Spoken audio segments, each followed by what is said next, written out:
Hello, this is Adam, aka Stardom Star, aka HNMSJ, aka whatever. I have a lot of names online. And today we are going to be doing a Fishhooks iceberg video. I cannot believe I am saying those words out loud. But anyways, I don't know if I'm going to be keeping this up for very long, but I just want to jump on a trend here. Fishhooks recently had its moment on TikTok and YouTube, I guess. My friends have been talking to me about it's been in their YouTube recommendations or it's been like on their TikTok For You page, and it's like, well,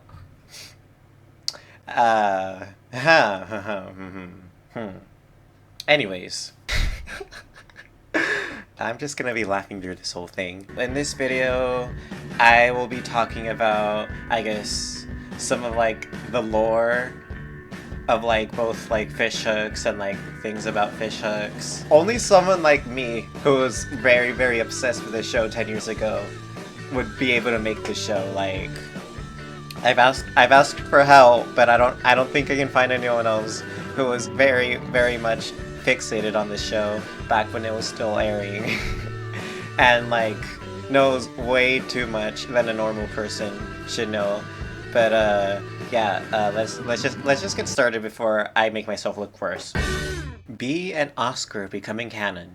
Bea and Oscar do in fact get together during the series finale. It's something that people are shocked to discover whenever a clip from the final song of the show goes viral in English and Spanish. But there's actually quite a bit of build up to this. If you want more information, the Alpha J show did a very well put together analysis of the series and like the circumstances as to how it lasted so long. And he's the only other person who is dedicated enough to make an hour-long video about this show. Please go check it out if you haven't seen it already. It has 1 million views. Like, what the heck? If you want a Cliff Notes version of the things that went down, in Season 2, Oscar met a nerdfish named Angela, which, by the way, I keep pronouncing the name Angela as Angela because of this show, and it's a bit frustrating, but let's continue. And for a few episodes in Season 2, Oscar and Angela, they have a steady relationship, but like there's still some moments where Oscar still has feelings for Bea, and then like it leads up to a moment in the season 2 finale, Fish Prom, where Oscar calls Angela Bea by accident, and they break up. And then in Season 3, Bea has a little thing with Brandon Bubbler because he gets transferred to Freshwater High after deciding that he wants to be like a normal teenager. And in the penultimate episode of the show, Bea discovers that Brandon Bubbler is a bit of a womanizer, or a player, as they would call it. And Bea and Oscar have a heart-to-heart moment, and it becomes the moment where Bea realizes that she might actually have feelings for her best friend. And the final episode deals with Oscar and Bea processing their feelings for each other. And at first, Bea isn't completely sure, but then she finally has the epiphany, or as they would call it, where Bea accepts that she likes Oscar, and then they get together. It was actually popular in Latin America. When I posted a preview image on my YouTube community tab, a couple people were like, oh yeah, it really was popular in Latin America. I'm from this country, I'm from that country, and we talked about it a lot down there.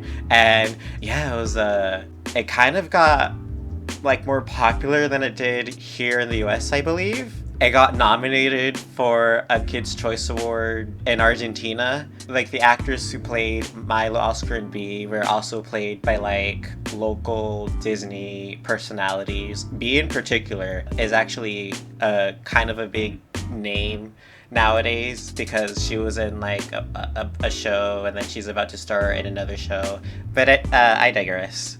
you tend to find like a lot of fans, a lot of people who know the show on the internet. Since I've uploaded like Spanish dubbed videos, some of them have also caught up with the English videos in terms of views, and it's like it's funny to see. Oh yeah, and there's also like a spa in like Colombia, I think.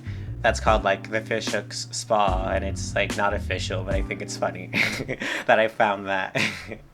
All right, the human episode. Yeah, they had a human episode in season 3. I think it was like one of the most viewed episodes in season 3. I think it actually did better than the show that aired before it or something. On online, you see people who come across the clip that I uploaded and think, oh wow, is this fan made? And like sometimes I'm just like, no, this is official. This was a real thing that happened. Like there are people who think that that was not a real thing that happened, that like the Friend Hooks intro that I put up was fan made, but no, this is official. Like, I remember, like, when I read, like, the episode listing in a press release or something, and thinking, oh my god, are they really gonna go there? And then the promo came on, and they went there.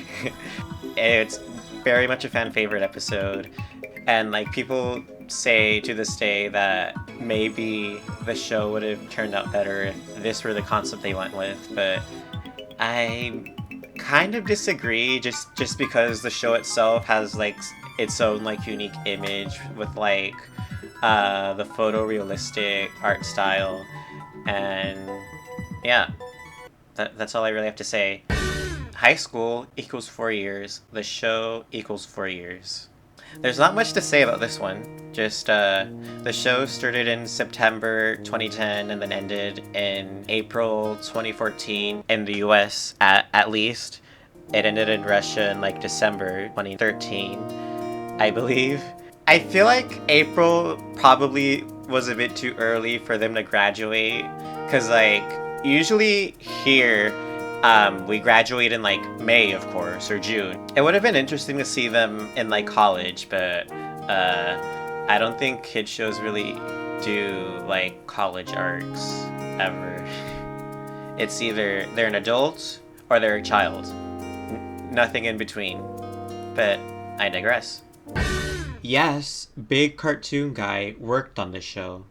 So I've been having a hard time discussing this one because with these shows and stuff, there's like so many people who work on them, and everyone who works in a production has likely done other cool things, and I don't want to be here just listing names off of an IMDb page, so I'm just gonna shorten it to like 6 people, and I apologize to the rest of the crew who I have excluded from this section, but like just know, I appreciate your work on this show, if you're watching this. But let's move on. 2 big names that will always come up whenever people discuss who worked on the show are Alex Hirsch, the guy who worked on Gravity Falls, and then the Morton Ricky guy or whoever. There are a few more names that may come up if these people know about who's who in the animation industry. And they are C.H. Greenblatt, the guy who did Chowder on Cartoon Network, and he also did Harvey Beaks for Nickelodeon and is working on Jellystone for HBO Max. Mr. Warburton, who did Codename Kids Next Door. Yeah, there are a lot of Cartoon Network guys on this show. He also recently did the Muppet Babies reboot on Disney Junior. And then there's Maxwell Adams, who did The Grim Adventures of Billy and Mandy, and also its spin-off, Evil con Carne. He hasn't really been working on a specific shows, but rather he's been jumping from production to production recently. And then the last name I want to mention is Megan McCarthy, who is known for being the showrunner of that My Little Pony show. And yeah, and as I've said, there's lots of other cool people who've done things on this show and then many other shows that I feel like if I mention like a few of these people, it'd be a disservice to the rest of these people. And I don't know, just guys, lurk the IMDb page or something. You never know who you might find. So now we're on to Tier 2, Underneath the Surface. The Lost Pilot. The pilot episode, I think it's more of like a short, from what I've heard, actually caught some interest in like some corner of the internet that I'm very far from. Supposedly there's a copy pasta-esque rumor spreading about it. It has its own page on the Lost Video Wiki, which I think is funny. But in the end, it just turned out to be what I've known about it this whole time, just like a short produced for Shorty McShorts. From what I can tell, I think it's like a Milo searching for Oscar and asking B to help him or something, and in the end they find each other, I guess. And all I know is that the voice of B, Chelsea Kane, confirmed that she was a part of that pilot, and they've shown it off at like a couple conventions, but it's never been released publicly to this day, and I hope one day it does, but that never happens with like pilots for any show. But it's interesting to see like shows when they're in development, and it's not like there are no like TV show pilots out there. It's just they're just like the exception to the rule from what I know. The Brony episode. In 2013, an episode titled Milo's Pony aired, and the Bronies took notice of that. Basically, it's about Milo like adopting or like kidnapping, I don't know, a pony that was supposed to be Fimberly's birthday gift, but the pony didn't like her, so she ran away. And Milo starts getting attached to the pony, but like is scared that his friends will like think less of him because he's into like a very not masculine thing. I don't know.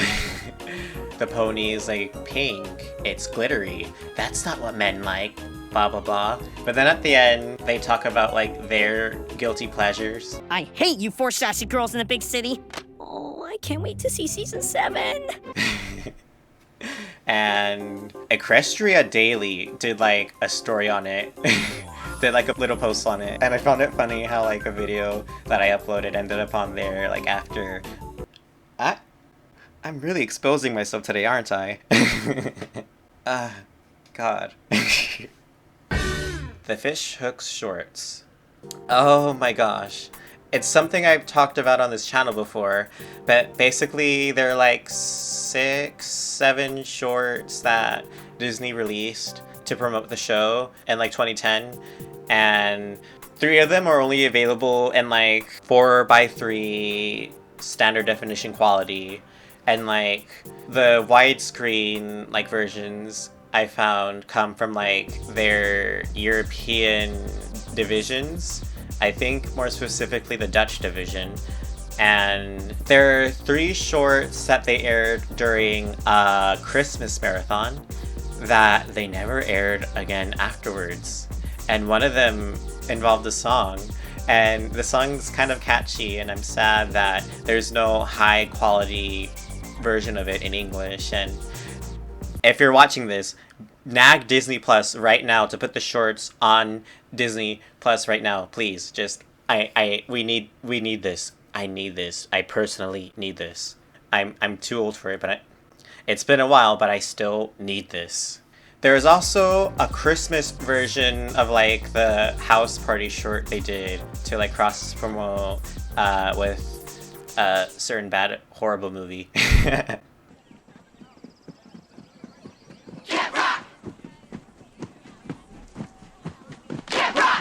Yeah, that one. And it was cute. It was cute because they also wrote an original song for that Christmas short, but they only ever aired it during Christmas 2010 season, and then when 2011, 2012, 2013 rolled around, they never aired it again. And I'm sad because I was never around to record it in a higher quality, And the only like quality versions there are of that Christmas short are of like camera recordings, and then like the direct feed footage comes from a Russian rip. I don't know. I just feel like these shorts, I really want to see high quality versions of these shorts, and I hope that they come out someday. And I hope anyone who might be watching this video is like willing to make some noise, willing to nag Disney for me to release them. The second verse to Brandon Bubbler's song. Yes. So that one song that Brandon Bubbler did in season 1, it has 2 verses. But like the second verse you can only ever hear when there's like people talking over it, and I'm still like a bit sad that they never did like some sort of like performance of that full version, or they never came out with an OST with the full version of that. And there's also a few other songs that like are only used as background noise, but they're like songs written for the show. I would like to hear them someday. Maybe Andy Sturmer could help us out, the composer for the show, if he's willing to, if he feels like he could like hook us up with like high quality versions of these songs. I don't know if like anything would stop him legally from being able to share these with us, but it'd be, I don't know. I don't want anyone to bother the guy. So I don't know, forget about it. Just forget it. I never mentioned anything. The pet shop is in SoCal. For those not in the know, SoCal means Southern California, aka the best part of California. More specifically, this takes place in Burbank, because Snake and Mouse have talked about going to clown college, I think, in Burbank. And also, like, in the episode where Mr. Baldwin gives birth to his kids, yeah. There's like a shot where it cuts to like a city, the city where the pet shop is in, and it looks like that area of Los Angeles with like the mountain range and everything.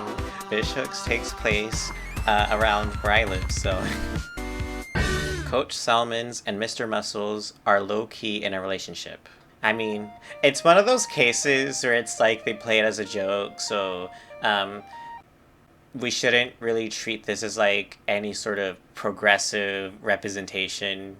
But like throughout the series, Coach Salmons and Mr. Muscles act like a married couple, and like at first it's definitely played off as a joke, but then there's a moment in the season finale where Mr. Muscles mentions this. Maybe whoever you love is a big shot gym coach, and you are just a lonely drama teacher. But you find a way to make it work. Wow, I think this is Disney's real first gay character, Zuh. 1986. Throughout the show, Mr. Baldwin talks about how some event happened to him in the year 1986 that caused his life to go downhill. The show never really talks about what exactly happened, but they reference it a lot, especially in the first season. Truth be told, I haven't been outside of my house on a Friday night since 1986. Tiene que reconocerlo. Juntos nos hemos reído mucho. No me río desde 1980. And during an episode in the third season, Ms. Lips comes across a videotape, like a recording online of Mr. Baldwin looking for someone on like one of those dating shows. And he mentions that it's 1986, which we're not even gonna go into the fact that these fish don't tend to live for like more than a few years, but whatever. It's 1986. He's searching for love.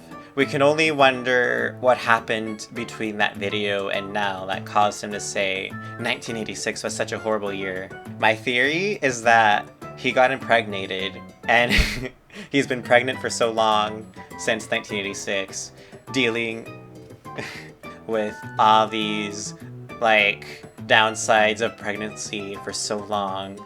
or at least how the show would portray seahorse pregnancy, I guess. Now it's like 20-something teen, and he's still pregnant, and those babies get out of him in the end, at least, but I don't know, I'm just talking out my butt at this point. There were some comics. So, in around 2012, 2013, Disney started a comeback for Comic Zone, which used to be a thing that was in their old Disney Adventures magazine before that went away. And in it, they did like comics of like their animated shows.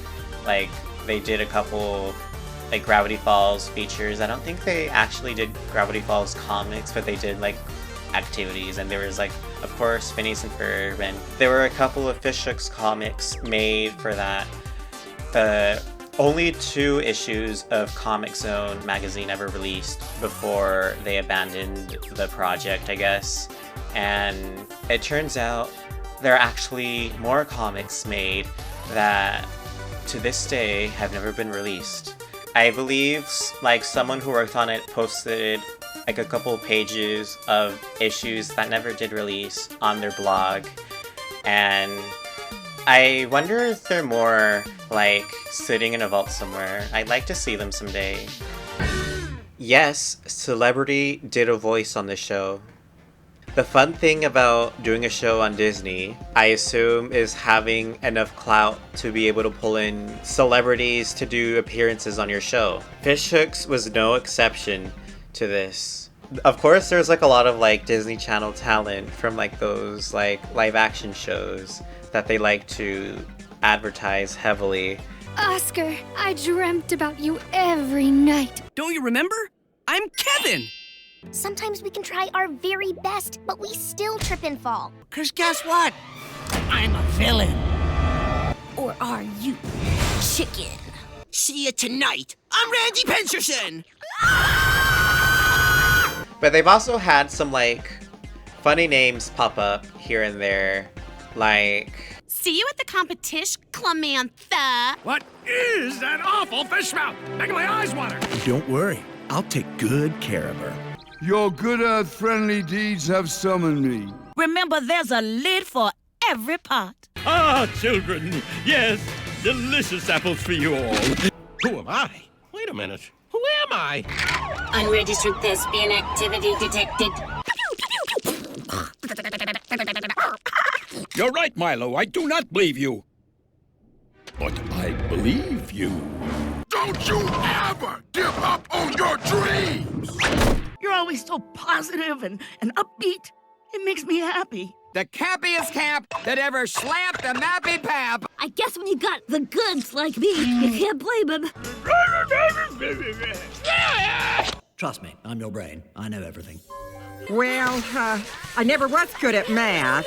Hi, my name is Wilford, and I'm a cat. These dolls are absolutely terrifying, by the way. Oscar, it's exactly what it looks like. そんな風に見えますかね? 確かに可愛らしいですが。Gibt es was Bescheuerteres als Chemieunterricht? Hi, I'm Giada De Laurentiis. I thought this dish was really yummy. The prosciutto di Parma was excellent, and the bloodworms were super bloody.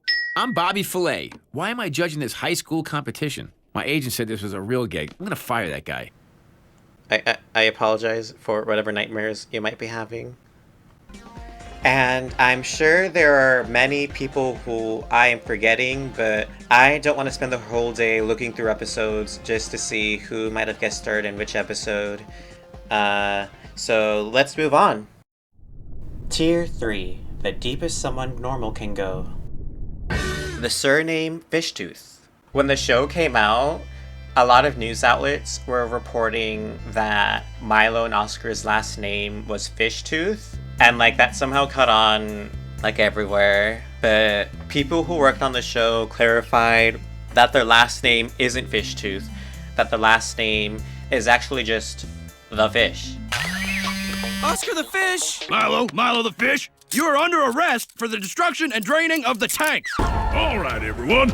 Allow me to present Oscar the Fish, captain of the freshwater high debate team. ¿En serio? Sí, en el mundo real soy Milo el pez, no Milo la cosa monstruosa. And this would be the end of it, but like in season 3, the episode I think is Bye Bye BB, Milo uses that as like a little name for him. Oscar calls him Mr. Fishtooth as like a little reference to that misconception. Mr. Fishtooth, meet Mr. Goldfishberg. Not his real name, but it is like some sort of like role play name.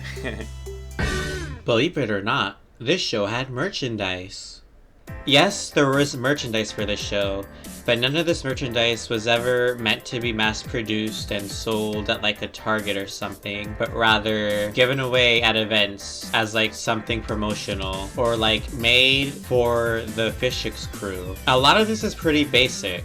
Stuff like notebooks and bags and the like. But there's also been a few interesting items that I've come across, like a snow globe that was given away in France, and keychains that were given away in San Diego Comic-Con 2011 that I may or may not have bought off of eBay afterwards. And these keychains were also given away in a Japanese contest. There's also this weird thing from a Taiwanese contest. I don't know what this is supposed to be. If there's anyone who can read Chinese or can understand Mandarin, please tell me what's going on. And like the closest thing to merchandise anyone could ever get was like things that you could download off of the Disney Channel website. Like these ornaments and wrapping paper, and at one point Europe also had this like cutout diorama that looked kind of cool, but also was kind of impractical and didn't really look good in real life. And then there's a couple of apps that came out that featured Fishix, this racing app that came out in late 2012 that featured like a lot of characters from shows that were going on at the time. And there is also like an official Fishix game app that released earlier in summer 2012, spring 2012 I think, I don't remember. But that app was like a puzzle game kind of thing, and like the plot of it was like Milo and Randy were having a bet as to who could become the Grand Master Bubble Champion or something. I don't remember. This is like ancient history to me at this point, unfortunately, but it was like a physics game where you had to like place bubbles under platforms and try to get like the characters to cross the goal. And there was also DLC that came out in 2013 that was interesting because like they chose some characters that are kind of like obscure, but it was fun to see like the fact that it got like post-launch support. But unfortunately it only ever came out on iOS, and all of the iOS devices I have are either dead or not compatible with the app since it hasn't been updated in years, and it's not even on the App Store anymore. And then like there's also those little flash games on like Disney websites, but I don't know, that's I don't remember anything about those at all except for like this funny Latin American exclusive game. And I think that about covers it for merchandise, unfortunately. Coach Salmon's first name was actually Richard. Coach Salmon's was, of course, created to be a parody of Richard Salmon. Richard Simmons! Why did I just say... I'm guessing they weren't expecting to get the actual Richard Simmons to be his voice, but they did. The only reason why I put this here is because the season 3 episode Camp Camp, we see his sister, Coach Salmon's sister, and she calls him by the nickname Dickie. That song was wonderful, Dickie! Which is a short way to say Richard, which, well, we won't get into how that happened in English. Yeah, even though they don't refer to him ever as Richard, they did throw us that little hint in that episode. Albert Glass is actually rich. On the crew blog, in one of the posts, they mentioned that Albert Glass is actually like wealthy, but that wasn't an aspect of his character that they were able to explore very well, at least at the time of writing. And I also guess in general, I suppose, since that was something that I didn't know until I read that post while researching a bit for this video. But like, there are little signs there that he's secretly rich. Like on Fishbook, his name was like Albert Glass III or something. That's like a bit of like a stereotype of like upper class people to have like that extension in their name. Like, oh, my name is Adam the First or whatever. And I think some bits of the show might also support him being rich. Specifically, I can think about the fact that Albert drives like a fancy sports car a couple of times in the show. And I guess that explains why Joctopus is always robbing him. And honestly, not much else really. I think the reason why this aspect of the show is not really explored is because they already have like a rich character whose purpose is to be very, very wealthy. Although it might have been interesting to see like Randy and Albert interact more. Celebratón 2011. At least until like maybe the mid-10s, Disney Latino would do New Year's Eve specials. And in the event that was ringing in the new year for 2012, they had the voices of Oscar and Bea in the Brazilian Portuguese version, who are, as I mentioned earlier, like actual personalities for Disney in the region, as well as the voices of Milo and Bea in the version produced for Latin America. In both versions of the skit, the two presenters have their voices changed to sound like the other person's character in Fishhooks. É verdade, Rê. Você tá com a voz do hóspede dele peixe. E você da Bonnie. Tú tienes la voz de Milo de Pecesuelos. Y tú la voz de Bea. When I was first recording this, I originally said a lot more, but like when I was editing, I was just like, no one cares about this. So basically I just want to say put it in here because I thought it was like a little funny bit, and nothing like that happened in the US, so here we go. And now we've reached the deepest tier. Tier 4. Tidbits only someone like me could know. The show was supposed to be named Fishtails. So this is something kind of on the obscure side. When I was like digging through like Noah Z. Jones's website like ages ago, I found beta designs of like Milo, Oscar, and Bea, which were featured in the pilot. This was before like anything about the pilot was discovered, I believe. On the files for that, the show was named Fishtails. Or I mean, not the show, like the file names had Fishtails in them. I don't know what happened because like the unofficial, well, semi-official crew blog did say that like the show was supposed to be about a band called the Fishhooks. But then a lot of things changed, and that file is called Fishtails. But then like the Shorty McShirts was registered as Fishhooks. So what happened? I guess that's like another little detail about the show's production. The DeviantArt cult following. When the show first started, there was actually a small cult following on DeviantArt that I remember finding like at some point before the first season ended, but like by the time I found it, it was pretty much dead. I think it only lasted a month into 2011 before people moved on, I guess. I wonder what show started shortly after Fishhooks. Huh, that could have caused that to happen. Anyways, like a lot of the fan art I found for the show came from that era, and there's like a lot of people shipping Osby, which I think is like an ugly ship name. I remember coining the name Beasker in response to that as soon as I found that, but that's off topic. I am such a freaking nerd. So anyways, there's still some people drawing the show, but I don't think it was ever as active as what I remember finding from like September 2010 to like January 2011, way before I discovered it. And yeah, I'm not going to be posting any links because that website is such a cesspool, just like any other website, but whatever. I'm sure people don't want their past to be dug up, so like let's just move on. After going on DeviantArt and like seeing how it died, I tried to start something on Tumblr. I made a Tumblr blog.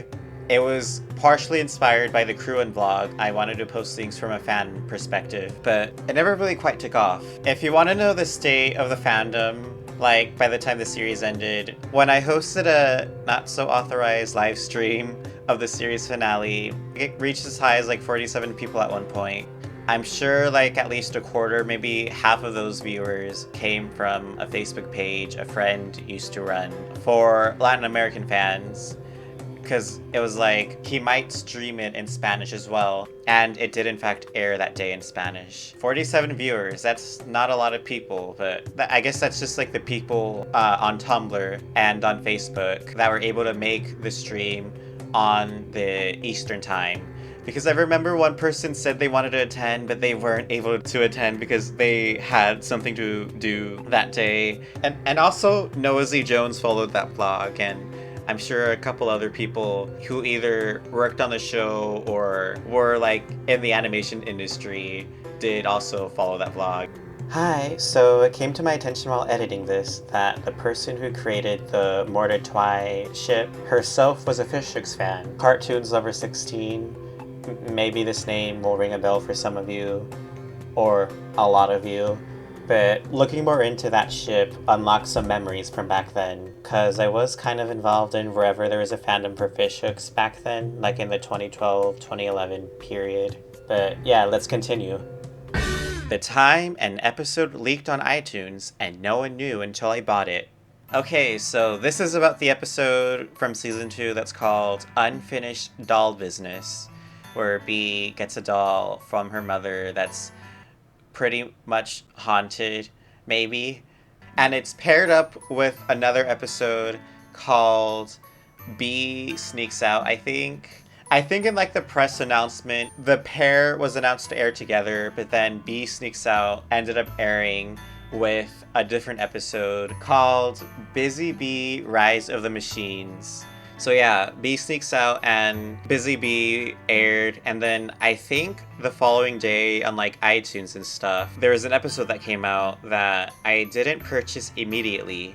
What got me to check, because like at first I initially thought, oh, those episodes were titled incorrectly. So I thought nothing of it. But then like in Japan, the 2 episodes aired together. You know something is off when an episode of a Western cartoon airs in Japan first. Because they always get our stuff like months or even like a year after we get it. Just like we get their shows, their anime, in some cases months after the fact. And I remember thinking, oh, that's really weird how it aired on Japanese TV before we got to see it. And then like, I don't know, I guess a light bulb in me went off. And I went on iTunes and I bought the episode, and there it was. I remember like posting a clip on this very channel. Someone from the Fishhooks staff tried to direct me to the crew blog, but I didn't see it on time. I didn't see it until I think Mr. Warburton made a post on his blog, because that's where I used to like lurk every now and then to see if he had anything to say about Fishhooks. Maybe like a couple of weeks down the line, I looked through my spam and then saw the comment from the Fishhooks crew. I remember knowing who this person was, but I have since forgotten, and I apologize to this person that I don't remember who you were specifically if you're watching this. And they're like, check out the blog. We see you're a very hardcore fan. Check out our blog, please. Well. The episode would not go on to air until August, like in the middle of the night, and then it didn't get a proper primetime premiere until I think October. It aired with another like Halloween vibes episode called Chicks Dig Vampires, and yeah. A fan might have gotten a character named after them. I'll keep this on the more briefer side because I'm not really in contact with this individual, but like this individual was also like a very big fan, and I remember they were like very active in like the fandom, whatever equivalent of a fandom we had. they were like interacting with the staff, the crew. At some point in season 2, a character that had their name appeared. We noticed that they had the same name.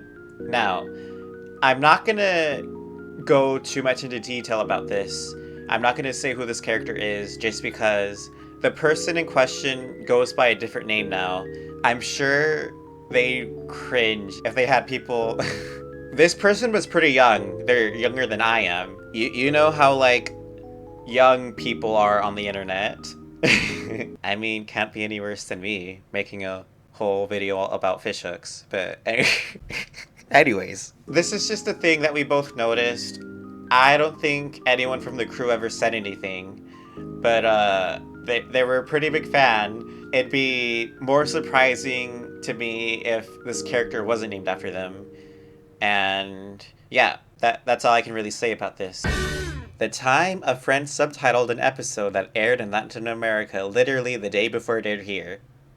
In June 2011, the episode Riding in Cars with Fish aired in Latin America the Friday before it aired in the US. So what had happened is, I guess Disney Latino had a very good schedule with the show, and they had caught up to the US with like all the episodes that had aired so far. They're airing new episodes on a weekly basis for the month of June, and that week they caught up to us and they aired that episode.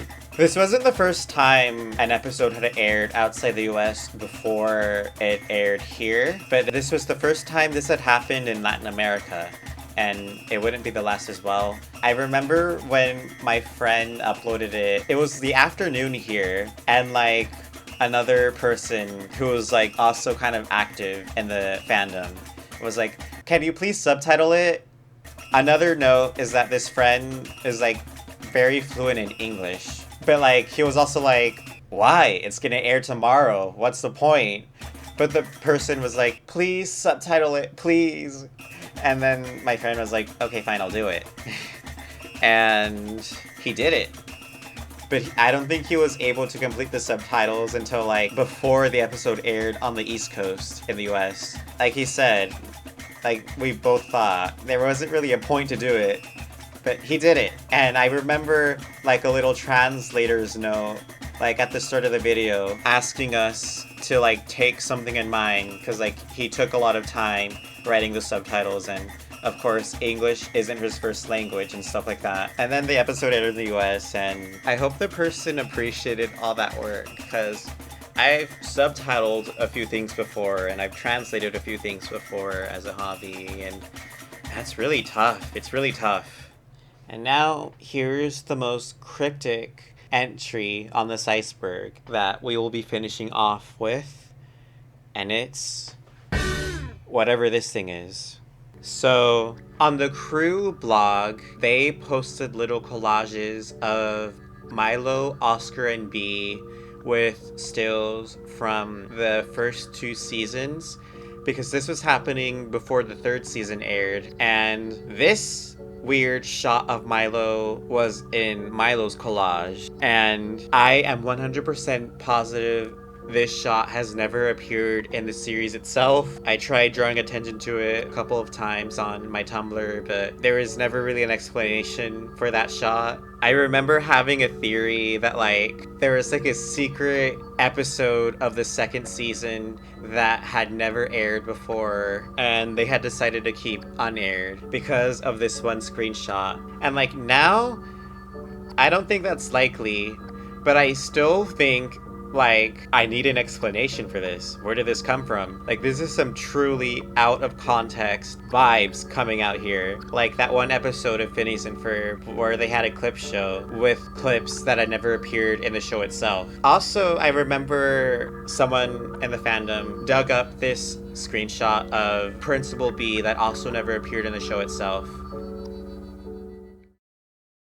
And that, my friends, was my Fishhooks iceberg video.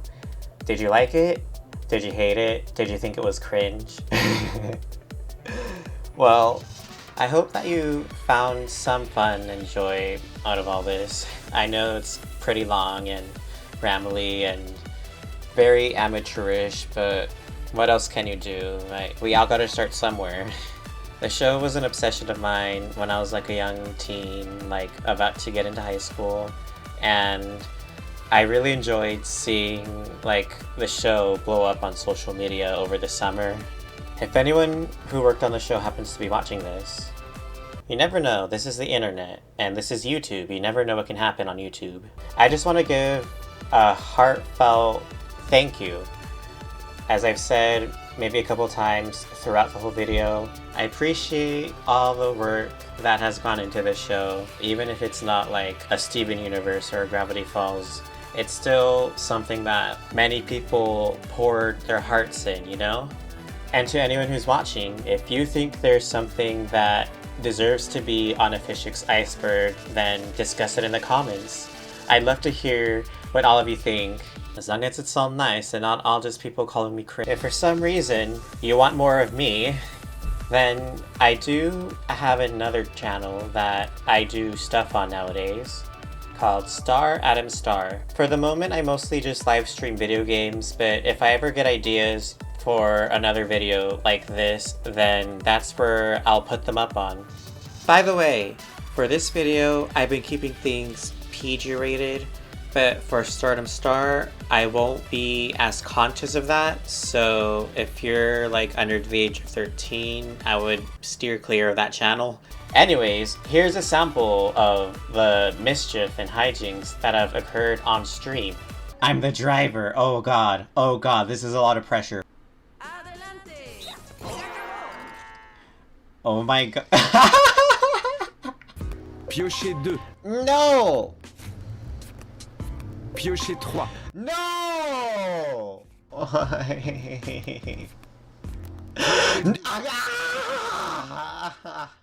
Changement de couleur.